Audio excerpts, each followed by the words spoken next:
It was one of those cloudy afternoons where the sky hung low, and the wind whispered secrets through the bare trees. The city, busy and indifferent, moved on with its usual rhythm. But in one quiet corner behind a cozy little bookstore on Oak Ridge Street, a young woman stood still, heart pounding, palms sweating, and eyes fixed on a sleek black car parked beside the curb. She was small, barely noticeable in her oversized cardigan and faded jeans. Her name was Elena Marsh, a 22-year-old literature student who worked part-time at the bookstore. Known for her quiet demeanor and nervous smile, she was the kind of girl who preferred poems over parties and sketching strangers from afar rather than speaking to them. But something about that car had caught her attention for weeks. It wasn't just the luxury of the matte black finish or the elegance of the silver rims. It was the note always visible on the dashboard. A worn-out sticky note, faded with time but never removed. Each time Elena passed by, she'd squint through the window and read the same 4 words. Never forget who you were. Today, however, she'd done something impulsive, something totally unlike her. She'd scribbled a note of her own, hands shaking, heart racing, and slipped it under the windshield wiper before she lost her nerve. The message was simple, almost poetic. Your words on the dash always make me stop and think. Whatever you're holding on to, I hope it still holds you back to life someday. A stranger who believes in hope. _ She didn't sign her name. She couldn't. The fear of being known, or worse, misunderstood, made her turn and hurry back into the safety of the bookstore without looking back. Elena didn't expect anything to come of it. But fate, gentle, silent, and full of surprises, was already setting something into motion. The next day the car was gone. For the first time in 2 months, it wasn't parked outside the shop. Elena tried not to let disappointment cloud her mood. She made herself busy stacking shelves, helping customers, and wiping the front windows in slow, circular motions, pretending not to care. But every hour or so, her eyes drifted back to the empty spot outside. No black car. No mysterious note. She felt silly. I should have just minded my own business, she whispered under her breath, brushing a strand of hair behind her ear. But that evening, as she was locking up the store, a small envelope slid through the bottom of the door. It wasn't addressed to the bookstore. It had her name on it. Name. Elena froze.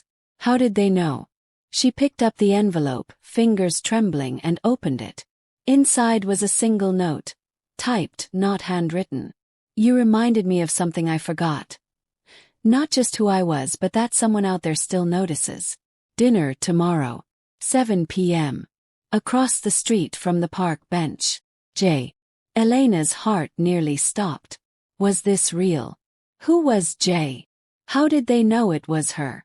She reread the note a dozen times, her breath catching each time. Was this a joke? A trick? But deep down, beyond her fear and doubt, something stirred. A flicker of courage she'd never known she had. The following day, Elena spent hours pacing in her room. She tried on 5 different outfits before settling on a simple navy dress with a cream-colored shawl. She didn't want to look like she was trying too hard, but also not like she didn't care. At exactly 6:55 p.m., she stood across the street from the park bench. Her fingers clutched the strap of her bag as she scanned the area, heart pounding like a drum. And then she saw him. A man, tall and well-dressed, stood beside the bench. He looked like he belonged on the cover of a business magazine, with chiseled features and eyes that had seen too much. He looked no older than 35, but there was something heavy in the way he carried himself. He turned slowly, as if sensing her hesitation, and their eyes met. "Elena?" he asked, his voice smooth but uncertain. She nodded, barely finding her voice. "You're Jay." A soft smile tugged at his lips. "Jasper. Jasper Hale." Her eyes widened. She recognized that name. The tech entrepreneur. The youngest billionaire who vanished from the media 2 years ago after selling his company overnight and disappearing from the public eye. "You're that Jasper Hale," she blurted out, instantly regretting the lack of tact. He laughed, not mockingly but warmly. "Guilty." Though lately, I've just been the guy with the sad car parked outside a bookstore. She blushed deeply. They walked in silence for a few moments before Jasper gestured to a quiet little bistro nearby. "Shall we?" Elena followed, the surrealness of the moment wrapping around her like a dream. They sat by the window, where the glow of the city lights painted shadows on the table. For the first few minutes they said little. But then something shifted. Jasper began to talk. Not like a billionaire, not like someone untouchable, but like a man who had been carrying too much for too long. He told her about the sticky note on his dashboard. "It was my sister's," he said quietly, "before she passed away. It's the last thing she wrote to me." Elena's breath caught in her throat. She believed I was losing myself in the noise. The business, the world, the money. She left that note to remind me that I wasn't always this broken. "And now?" Elena asked softly. "I don't know who I am anymore," he admitted, his eyes distant. "But then your note. It was the first time in 2 years someone saw me. Not the car. Not the wealth. Me." Silence settled between them, heavy and full of emotion. Elena looked at him, her shy heart swelling with something she couldn't quite name. "Sometimes," she said quietly, "the most broken parts of us are just waiting for someone to notice." Jasper looked at her as if he were seeing something he'd been searching for in all the wrong places. That night they didn't talk about money or fame or the past. They talked about books and fears and favorite childhood memories. About what it means to feel invisible. About hope. When Jasper walked her home, he paused at the bookstore steps. "Thank you for leaving that note," he whispered. Lena smiled. "Thank you for reading it." As she stepped inside, her heart thudded with something new. Something brave. Something beautiful. She didn't know where this would go. But somehow, she knew it had already begun. The days that followed their first dinner passed like pages of a slow, poetic novel. Elena didn't dare to call what was blooming between them love yet. It felt too fragile, too sacred to label. But there was something there. Something soft. Something real. Every evening after her shift at the bookstore, she would find Jasper waiting near the bench. Sometimes with coffee. Sometimes with a thoughtful smile. Always with the kind of silence that felt warm rather than awkward. For the first time in years, Jasper was laughing again. He told her stories of his youth, before the millions, before the media attention. He had loved painting once. Not the abstract, trendy kind, but portraits. Emotions on canvas. Faces he saw in his dreams. "But I stopped," he said one evening, their breath fogging in the cold air as they sipped hot cocoa. "After the accident, I couldn't even look at a brush." Elena didn't press. But her heart ached for him. He had lost not just his sister, but himself. He had poured everything into his company afterward, like a man drowning in silence trying to build a bridge with noise. Now, for the first time, he was quiet again, but this time with her, the quiet wasn't lonely. One Friday night, Jasper invited Elena to his home. She hesitated, not because she didn't trust him, but because the idea of stepping into the world of a billionaire, even a broken one, felt overwhelming. "You don't have to be anyone else," Jasper told her gently. "I just want you to see the other side of my world." So she agreed. He lived just outside the city in a grand estate surrounded by willows and ivy-covered gates.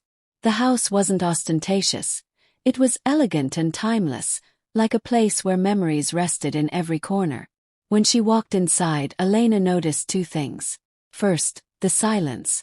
The kind that echoed. Second, the room full of covered canvases. "What are these?" she asked, fingers grazing the edge of a dust-covered frame. "My old life," he said softly. "Locked away." She turned to him, her voice quiet. "May I?" He nodded. Elena lifted the first cloth, revealing a breathtaking portrait of a little girl with curly hair and laughing eyes. She didn't have to ask. "Your sister." Jasper nodded once, jaw tight. "She used to model for my paintings. Said I saw her better than anyone ever had."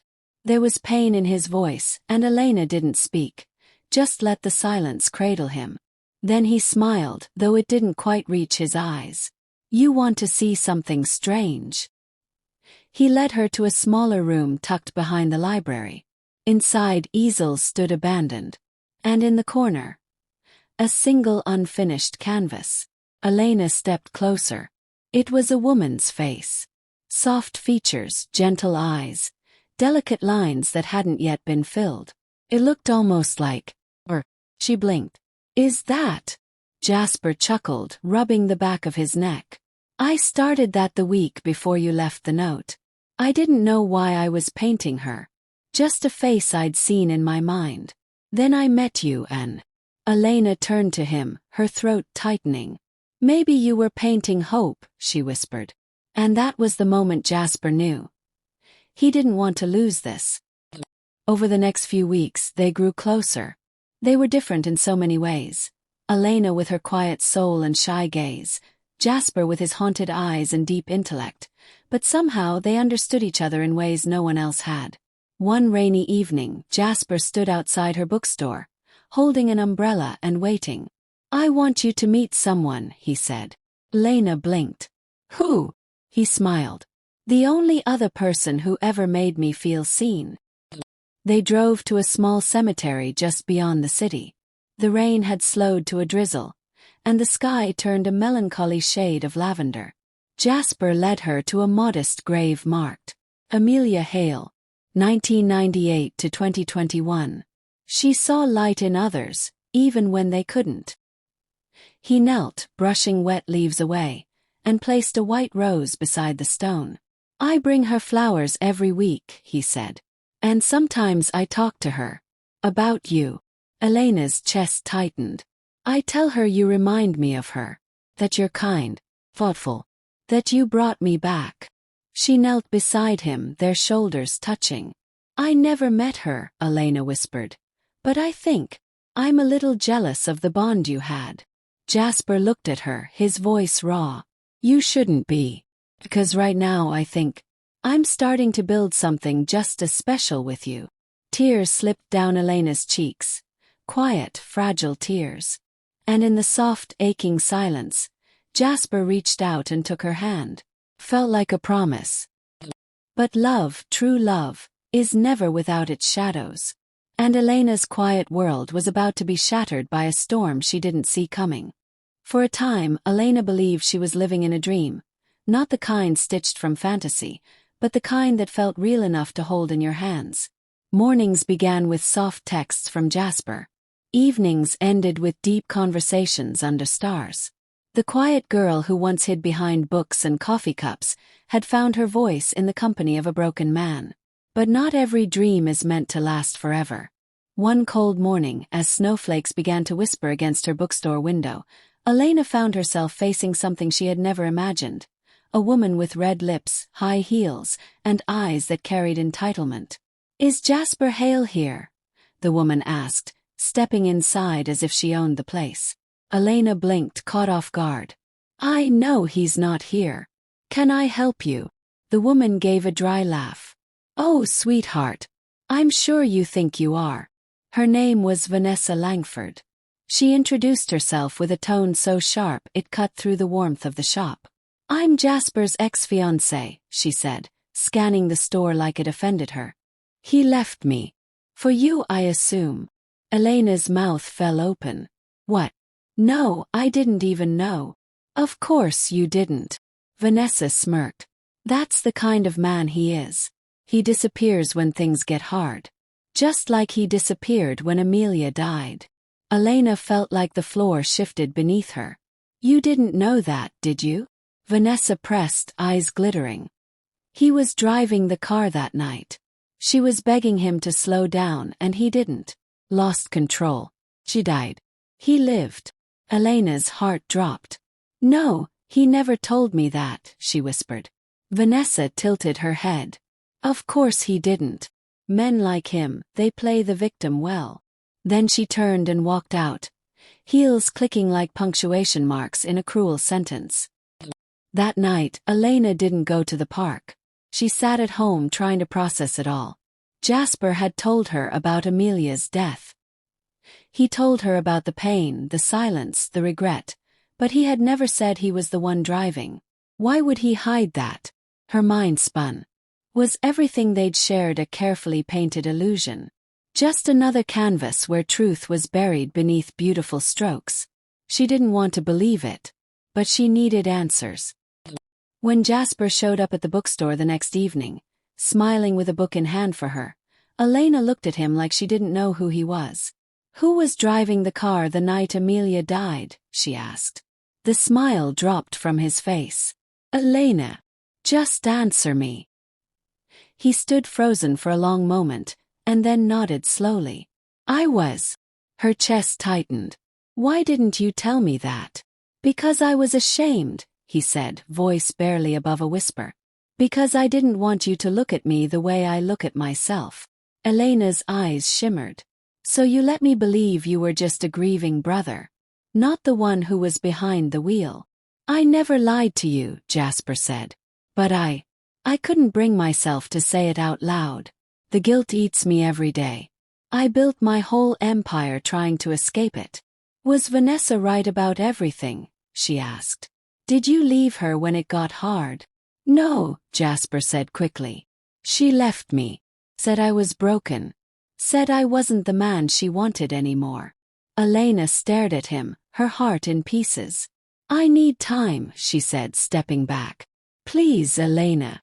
I need to think." And with that, she turned and walked away. Days passed. Elena felt like a shadow in her own world. The story she thought she was living had turned upside down. But something in her heart refused to let go. Because even in his silence, Jasper had been kind. Even in his pain, he had given her space to bloom. She found herself standing in front of his house once more, this time alone. He wasn't in the studio, but the painting was. The unfinished portrait still looked like her. As she stared at it, something caught her eye. A diary half buried beneath old sketchbooks. It wasn't Jasper's. It was Amelia's. Elena hesitated, then opened it. The first few pages were poems. Scribbles. Then came an entry that stopped her breath. "Jasper drives too fast. I told him today that I worry sometimes. But I know he just wants to feel free. I don't blame him. I just hope he slows down one day. Not for the road but for his own sake." Another page later. "He paints like he's trying to bring people back from the dead. I hope one day someone will paint him back to life. And finally, if anything happens to me, I want him to find someone who reminds him of kindness. Not perfection. Just someone who still believes people can change." Tears spilled down Elena's cheeks. She wasn't there to fix Jasper. But maybe she was the person Amelia always hoped he'd meet.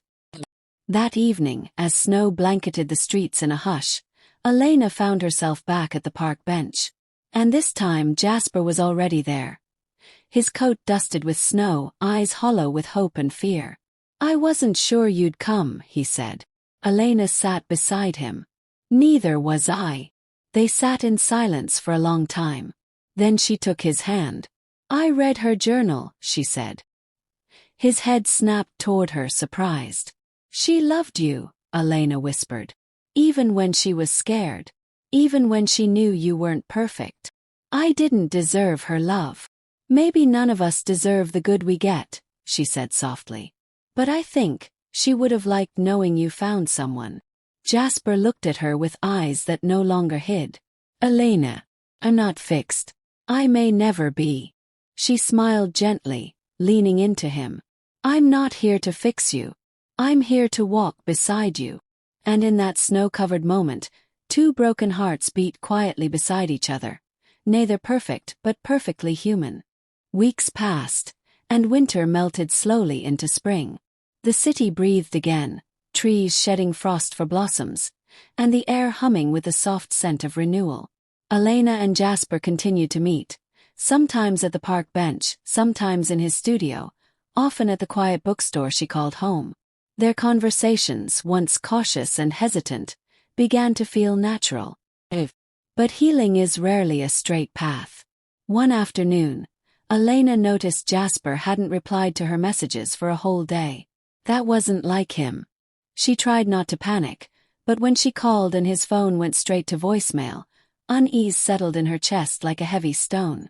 She went to his studio, heart pounding. The front door was unlocked. Inside, the lights were off. His brushes were scattered across the floor, as if dropped mid-stroke. A canvas had been turned to face the wall. Then she saw him.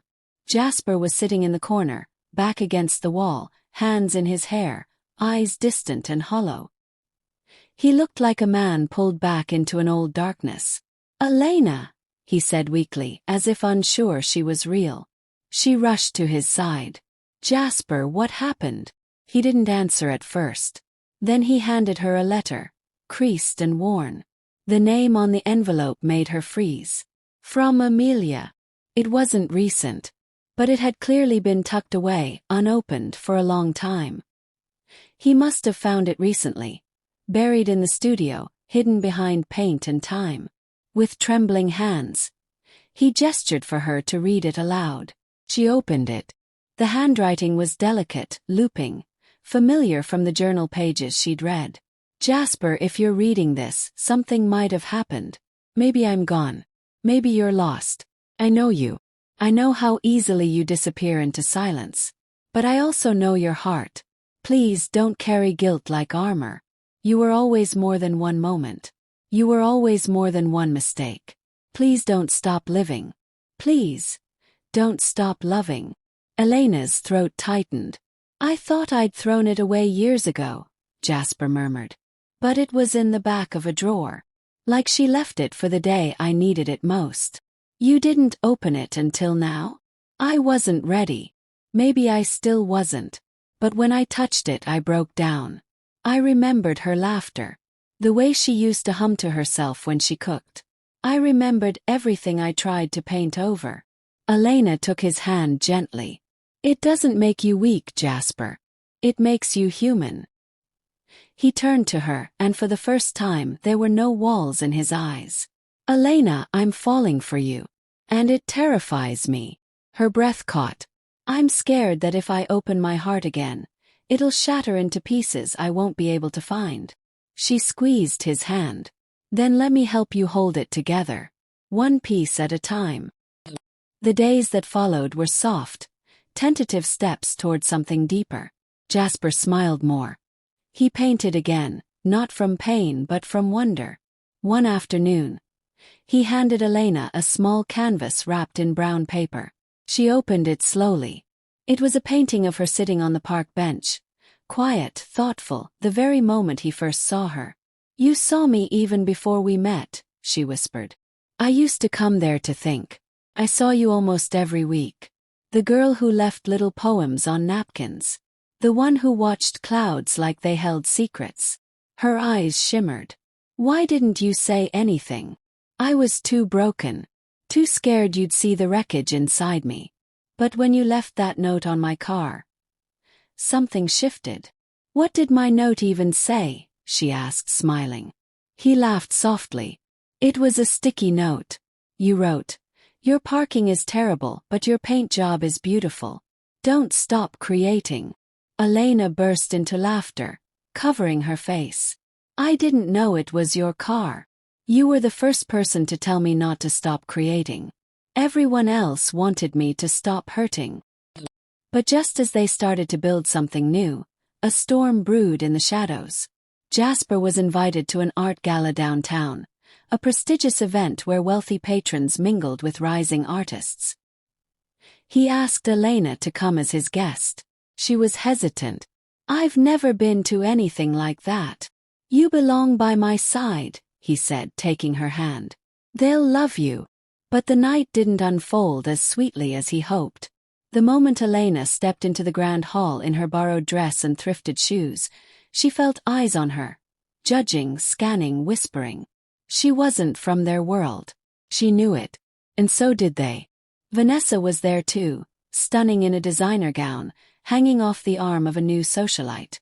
When she saw Elena with Jasper, her smile curled like smoke. "Oh, how quaint," she said. "You brought your bookstore project along. How romantic. Jasper stepped between them. Stop it, Vanessa. But the damage had been done. Elena excused herself, her chest tight.